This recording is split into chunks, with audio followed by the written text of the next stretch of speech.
alunos do 9º ano, bem-vindos! Eu sou a professora Joyce Martins, do componente curricular de língua portuguesa. Esta é a aula de número 18 do nosso módulo, que tem o seguinte objeto de conhecimento: reconstrução das condições de produção, circulação e recepção, apreciação e réplica. Detalhando este objeto, teremos leitura, estudo, análise e reconhecimento dos textos literários amazonenses. Então, com este objeto em mente, vamos iniciar mais uma aula.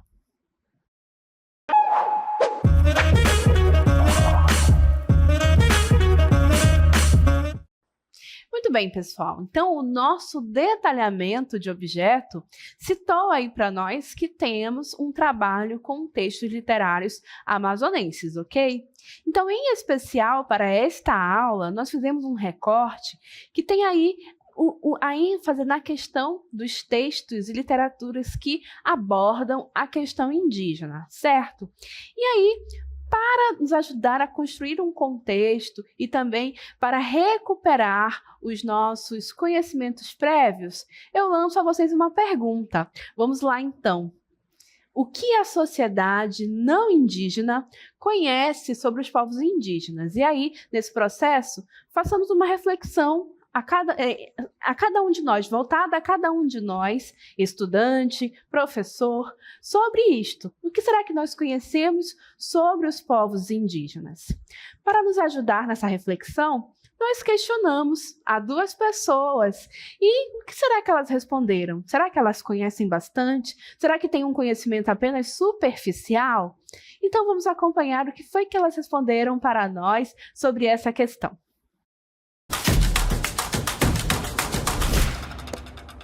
Que eu conheço, confesso que conheço pouco, né, da nossa realidade, da nossa cultura, nossa história. Então, o que eu conheço é que eles são os povos originários, já estavam aqui no nosso Brasil, né, são moradores. Então, a gente pode dizer mesmo que é o dono da nossa terra. Nós temos a nossa origem aqui, inclusive eu tenho essa origem, né, é comprovada, a minha família tem uma origem, né, de indígenas. Então, é um povo com muita cultura, conhecimento, né? Então, o que eu acho legal da cultura dos povos indígenas, o pouco que eu conheço, é essa cultura da natureza, do lado medicinal. Então, eu carrego um pouco nesse sentido. É pouco que eu conheço, né? Mas é isso. O que eu conheço dos povos indígenas é justamente esse contexto da fala português, né? Quando os portugueses chegaram aqui no Brasil, eles invadiram, e como eu sei o contexto de quando Cabral estava indo de Portugal para as Índias, eles pararam aqui no Brasil e eles denominaram as pessoas que moravam aqui, né, de índios. Porém, essa palavra índio, hoje, ela já caiu de desuso. E nós chamamos os nossos povos originários de indígenas. É isso que eu sei sobre os nossos povos originários.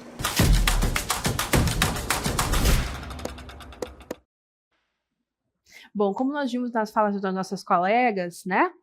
O termo índios, né, que foi aí atribuído lá no período das navegações em que os europeus começaram a invadir aqui as terras que depois seriam chamadas de Brasil, não é?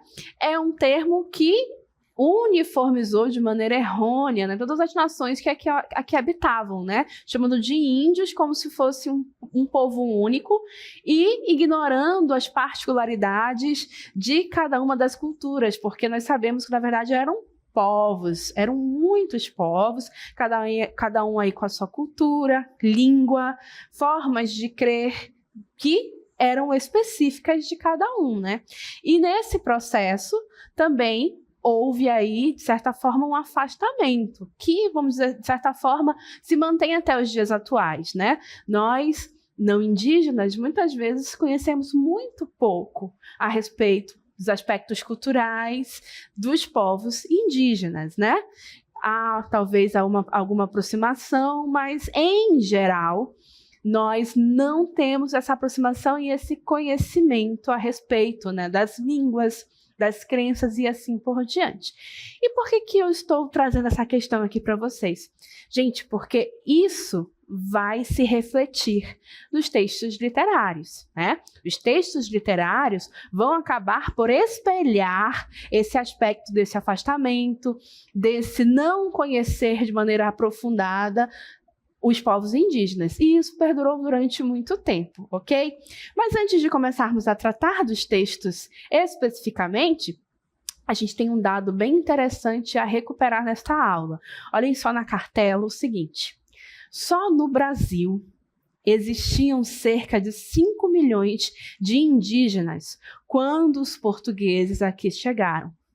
Com a chegada da primeira leva de europeus, logo no primeiro século, a população indígena foi reduzida a 4 milhões, com doenças e o extermínio, né? Então, vejam que nesse processo aí de chegada de colonizadores, da tomada dos europeus aqui do nosso território, foi se perdendo, né? A população indígena foi reduzindo, né, por N questões, aí, como doenças e próprio extermínio. Nesse processo, fomos, então, perdendo dados, informações, porque, em geral, as línguas indígenas, elas não tinham a sua forma na escrita, né? Eram línguas com a forma oral. Então, essas línguas foram se perdendo e, junto com elas, a cultura que elas ajudavam a comunicar, né? As crenças, os próprios povos foram desaparecendo, correto? Então, vejam, quando eu falo que os textos literários que foram produzidos no Brasil, a partir de então, em língua portuguesa, eles vão justamente espelhar esse processo de não compreensão, né? No caso, os textos literários, inicialmente, vão ser produzidos pelo português, pelo colonizador. E ele não vai conhecer a fundo, ele não vai se aprofundar nas raízes dos povos indígenas. Ora, para eles era tudo a mesma coisa, né? Inclusive, eles chamavam de índios, né? Como se fosse uma coisa só. Então, percebam que é justamente isso que a gente vai trazer à tona, então.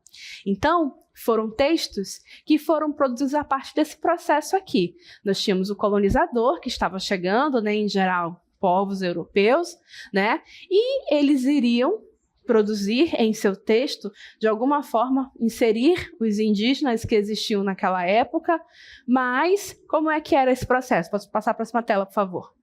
Era um processo em que o colonizador tinha o discurso dominante, né? Eles dominaram os povos indígenas através das armas, através mesmo da supressão da cultura dos indígenas. Então, é um discurso dominante do colonizador sobre os indígenas, né?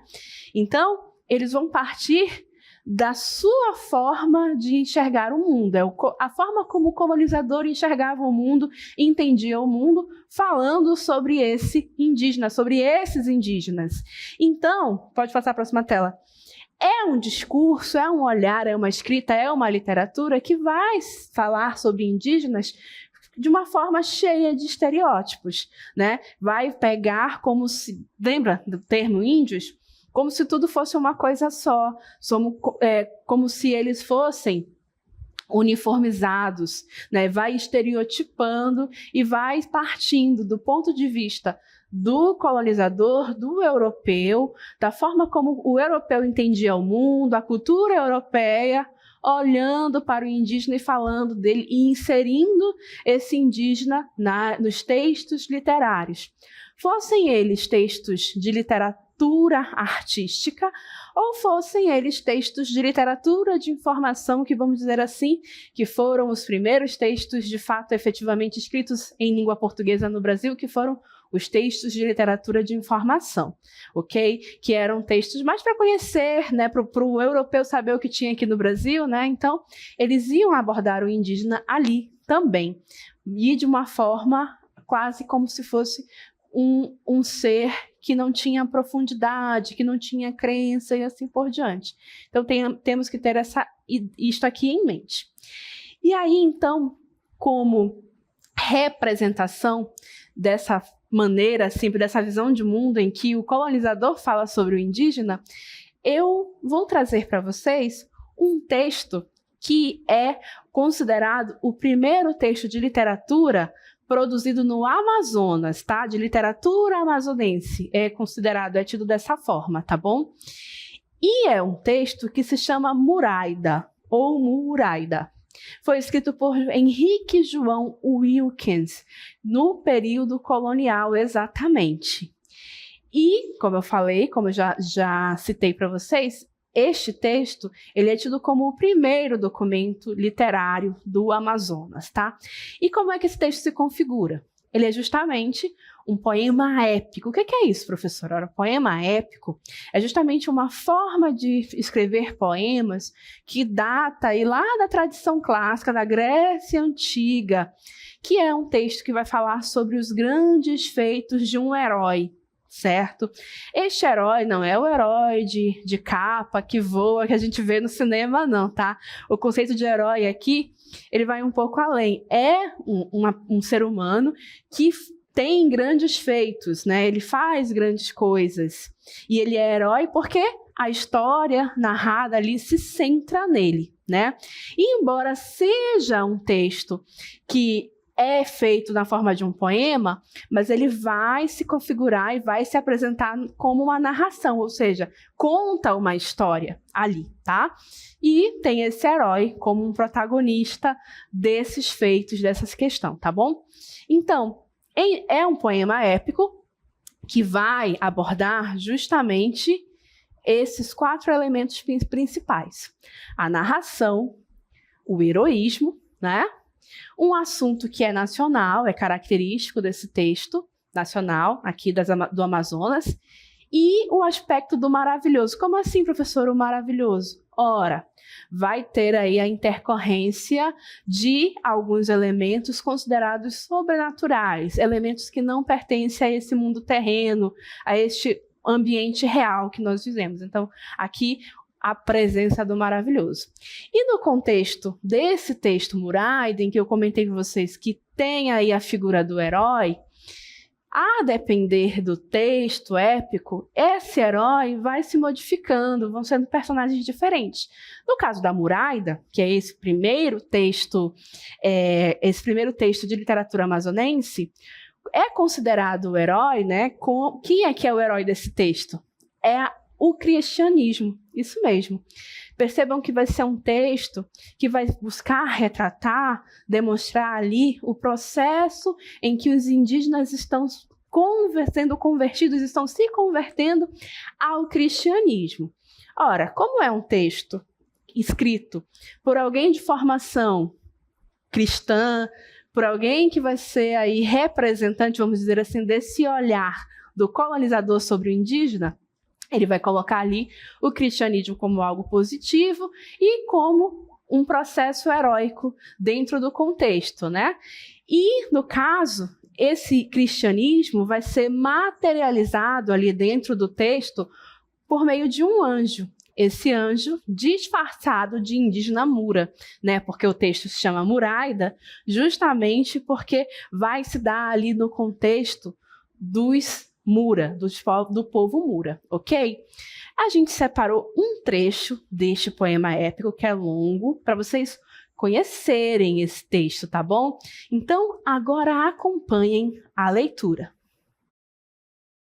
Muraida, do canto terceiro. Atentos ouvem todos a proposta, ainda que estranha, sem maior reparo, pois a verdade bela nada oposta é bárbara fereza ou peito avaro. Mas entre os anciões, um velho encosta ressecada a mão, com gesto raro, na negra face adusta e enrugada. Extremado responde, em voz irada: ó, dos teus poucos anos, louco efeito, da confiança vil temeridade. Que atenção nos merece, ou que conceito, conselho, que envelhece a tua idade? Queres que ao ferro generoso peito entregue a paz? Ou perca a liberdade, a doce liberdade, o valeroso Mura em grilhão pesado e vergonhoso? Já não lembra o agravo, a falsidade que contra nós os brancos maquinaram? Os autores não foram da crueldade? Eles que aos infelizes a ensinaram? Debaixo de pretextos de amizade, alguns matando, outros maniataram, levando-os para um triste cativeiro. Sorte a mais infeliz, mal verdadeiro, grilhões, ferros, algemas, gargalheira, açoutes, fomes, desamparo e morte. Da ingratidão foi sempre a derradeira retribuição que teve a nossa sorte. Desse madeira, a exploração primeira impediu porventura o mura forte? Suas canoas vimos navegando, diz, fomos porventura os maltratando? Para os alimentar, matar a lotagem buscava nosso amor, nosso cuidado. A tartaruga, o peixe na viagem lhes dávamos, e tudo acompanhado de frutas e tributos de homenagem. Em voluntária oferta, que, frustrado, o receio deixasse, a confiança aumentando, firmasse a aliança. Que mais podia fazer o irmão, o amigo? Que provas queres mais de falsidade? São estes entre os quais buscas abrigo? É nesta em que te fias amizade? Ah, mura incauto! Teme o inimigo, que tem de falso toda a qualidade. O que a força não pode, faz destreza, valor equivocando com a beleza. Assim falando, o velho se levanta. O lento passo ao bosque encaminhando, mas o orador de nada já se espanta, pois tal oposição estava esperando, e como nele obrava a força santa de um Deus que o mesmo esforço ia aumentando, nos bárbaros infunde um tal conceito que a preferência alcança com o respeito. Muito bem, né? É um texto que foi escrito há bastante tempo, então vai ter aí uma linguagem que, né, talvez cause um pouco de estranheza, mas está ali o conteúdo. E em específico nesse trecho que nós trouxemos para vocês, nós temos ali a figura do ancião. O ancião da tribo, né? Ele está ali naquela figura buscando expressar e demonstrar os perigos que os mais jovens podem enfrentar nesse processo de se convencerem e de se permitirem serem convertidos ao cristianismo. Então, existe essa voz ali, né? Mas, de novo, como é um texto que é escrito por um europeu, pela figura do colonizador, então a gente vai notar e observar o cristianismo, esse processo de conversão ao final, sendo colocado como algo positivo. Por quê? Porque, de novo, a figura do colonizador vai enxergar as formas de crer dos indígenas como algo que fosse ali menor, algo que precisava ser modificado, até mesmo para facilitar os processos de dominação, ok? E aí, como eu disse, com o passar do tempo, essa situação foi se modificando, né? Ao passar dos anos, mais de 500 anos, esse processo, a forma de enxergar o indígena foi se modificando na literatura também, né? Isso porque também os povos indígenas começaram a se apropriar de valores da cultura do português, do colonizador, da sociedade não indígena, apropriar-se da língua e começar a ocupar os espaços e a entender que para que eles fossem valorizados, então talvez era necessário buscar se apropriar daquilo que os não indígenas valorizavam. E aí, nesse processo, defenderem a sua própria cultura, né? Ocupar os espaços de poder, buscar reivindicar os seus próprios direitos e assim por diante. Então, começa-se um processo que é diferente, né? Se antes apenas o colonizador falava sobre o indígena, a gente vai começar a visualizar obras literárias, e isso mais na atualidade, tá, gente? Em que o indígena é que tem a voz.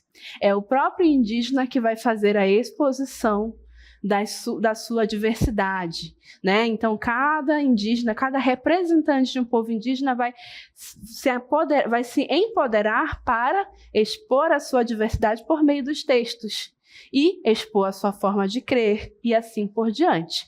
Pode avançar, por favor? E aí a gente vai se encontrar com algo que vai ser enriquecedor, porque o indígena vai conhecer a sua própria cultura, ele vai utilizar o conhecimento da sua própria cultura para fazer essa exposição. Então não vai ser mais nada, não vai ser mais algo que é um estereótipo, né? Algo que não é aprofundado. É o próprio indígena falando sobre si, né? Sem os estereótipos que até então podia acontecer nos textos em que os europeus, vamos colocar assim, os não indígenas, escreviam e inseriam o indígena de uma forma estereotipada. A partir desse momento, não.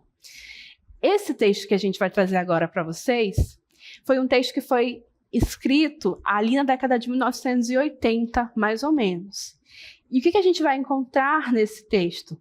Ainda foi um não indígena que escreveu, mas ele escreveu ouvindo o indígena falando. Isso mesmo. Então, é um texto que foi ditado, vamos dizer assim, pelo indígena. É um texto que foi trazido pelo indígena através da sua voz, da sua fala, e o não indígena apenas transferiu para o papel. Então, ali nós vamos de fato encontrar a cultura, o conhecimento, a forma de crer, no caso do povo em específico, é o povo Dessana. E eles vão mostrar nesse fragmento, pequeno fragmento que eu separei para esta aula, justamente a forma como eles compreendem que foi como o mundo foi criado. Então, é a criação do mundo segundo o povo Dessana, ok? Então, acompanhem. O mundo não existia. No princípio, o mundo não existia. As trevas cobriam tudo. Enquanto não havia nada, apareceu uma mulher por si mesma. Isso aconteceu no meio das trevas. Ela apareceu sustentando-se sobre o seu banco de quartzo branco. Enquanto estava aparecendo, ela cobriu-se com seus enfeites e fez como um quarto. Esse quarto chama-se um taborro taribu, o quarto de quartzo branco. Ela se chamava Iebá Buró, a avó do mundo, ou também a avó da terra. Como ela apareceu? Havia coisas misteriosas para ela criar-se por si mesma. Havia 6 coisas misteriosas: um banco de quartzo branco, uma forquilha para segurar o cigarro, uma cuia de Ipadu, o suporte desta cuia de Ipadu, uma cuia de farinha de tapioca e o suporte desta cuia. Sobre estas coisas misteriosas é que ela se transformou por si mesma. Por isso ela se chama a não criada. Foi ela que pensou sobre o futuro mundo, sobre os futuros seres.